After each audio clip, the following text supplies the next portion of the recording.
It was 3 months ago that the city was hit by tragedy after a man driving a van struck and killed 10 people and injured 16 others. Sunday night's mass shooting on the Danforth bringing back painful memories as another community now left grieving.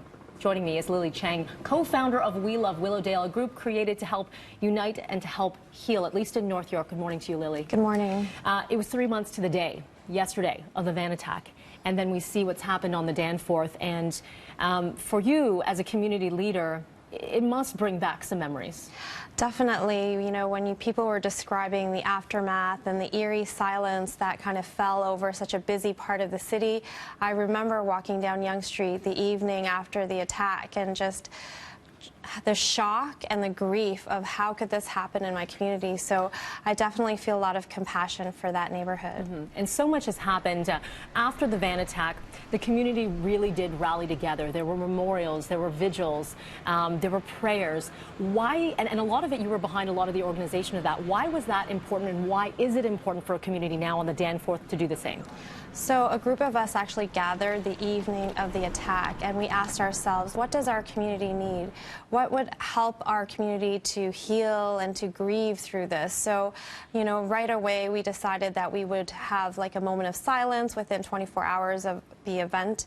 And then afterwards we held a vigil and we held some walks to reclaim our neighborhood. And I think it's so important that the community leaders in the Danforth community, you know, get together and think about how they can steer that journey, because people are feeling really shocked right now that this could happen in their community. You said one really key thing there, and that is to reclaim the neighborhood, because we're seeing the signs there and just the memorial there this morning where our Tammy Sutherland is standing by. You're seeing notes saying, this is not our neighborhood. We will not we are not scared, things like that. And that's a really important message, because this is our city. This is our neighborhood, and people feel like they need something. They want to be safe where they go. And how do you communicate that message to community members?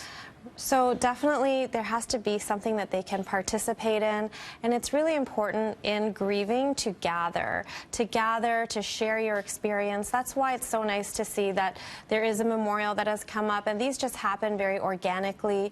And you know, I'm sure there will be people in the community who will then start to take care of those memorials. We had someone lighting candles every night for the 40 days that the memorial was set up, and so it's an opportunity for not just to gather, but also for people to contribute. People are buying flowers, they're buying, you know, little keepsakes that they can put in the memorial, and that participation, that act of contributing to the memorial is also a way to grieve and to honor the victims. What about the businesses in the area? So we know the Yonge, the stretch, you know, Finch down to Shepherd, a very busy one, and people were very quick to go back and populate those businesses and say, we're not scared, and we're going to go back to that flower shop, we're going to go back to that coffee shop. And we're seeing the same thing happen in the Danforth. Why do you think that's important for the community and people that even don't live in the community to do? I think that's also part of that reclaiming of our space, of our community, because the instinct when something scary happens is to just hide, and that's definitely not the message that we want to be giving out to people. We want them to say, this is our space, and that act of supporting those businesses is so important, because I'm sure it has impacted their business in the last few days. So, I mean, absolutely. So show support where you can, and people need something, a way to grieve, but a way to move forward as well. That's so these right. are all really great things to do. Lily, thank you so much for joining us this morning.